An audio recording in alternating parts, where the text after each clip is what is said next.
Ce monsieur, il était quand même rattrapé très fortement par sa pathologie cardiaque. Et grosso modo, c'était soit on lui trouvait une solution en plus du slip-in, soit il mourait à la rue en fait. Et là, on a accepté de prendre des risques.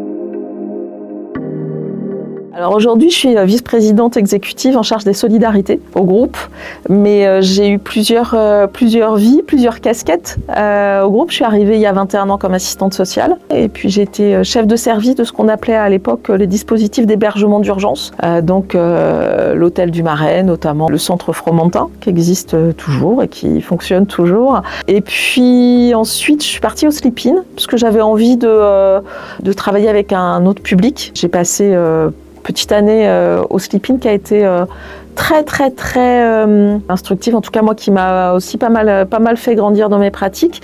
Et puis ensuite je suis devenue déléguée régionale groupe SOS Habitat et Soins en charge de l'urgence. À l'époque c'était le Marais, Fromentin, mais également Maubeuge, les premiers lits Halte Soins Santé. Et puis surtout c'est le moment où j'ai pris cette fonction, c'était le moment du canal Saint-Martin. Pour ceux qui s'en souviennent, c'est les Don Quichotte, toute une mobilisation pour accompagner les personnes sans domicile fixe. Donc là aussi, ça a été très intéressant parce qu'on a été présent et très présent sur ces sujets-là. Par exemple, à l'hôtel du Marais, avant, on hébergeait les gens seulement la nuit, pour cette nuit. Le matin, il fallait qu'ils ressortent. Et ce moment-là a profondément marqué l'évolution de nos pratiques. C'est-à-dire que nous, en interne, on s'est aussi dit que c'était pas satisfaisant pour nous de remettre les gens à la rue le matin. Et donc, avec d'autres assos, on a beaucoup milité sur le fait qu'il fallait que les personnes puissent rester dans les hébergements en 24/24, que ces personnes puissent rester plus que cette nuit pour pouvoir construire un projet avec elles. Et puis ensuite, je suis devenue déléguée régionale Île-de-France.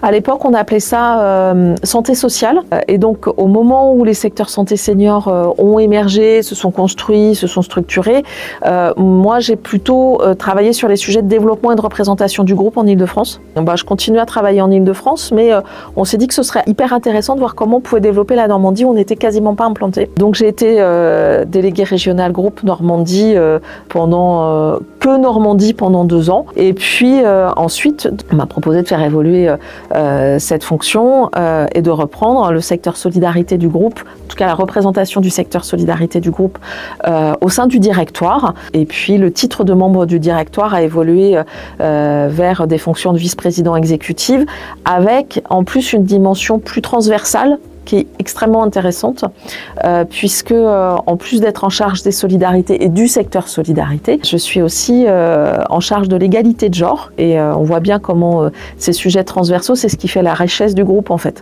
Ce qui a toujours été marquant pour moi, c'est notre capacité à s'adapter. Je repense à un monsieur qu'on a accompagné au slip-in à l'époque, qui était très consommateur, 40 ans de rue, du coup assez âgé, une 60aine d'années, problème cardiaque, vraiment quelqu'un de qui avait passé la moitié de sa vie en prison, enfin presque la caricature de ce qu'on peut imaginer dans ce qu'est le consommateur de crack actif du fin fond du 18e. Ce monsieur, il était quand même rattrapé très fortement par sa pathologie cardiaque et grosso modo, c'était soit on lui trouvait une solution en plus du slip-in, soit il mourait à la rue en fait. Et là, on a accepté de prendre des risques. On l'a mis dans un appartement alors qu'il était encore très consommateur.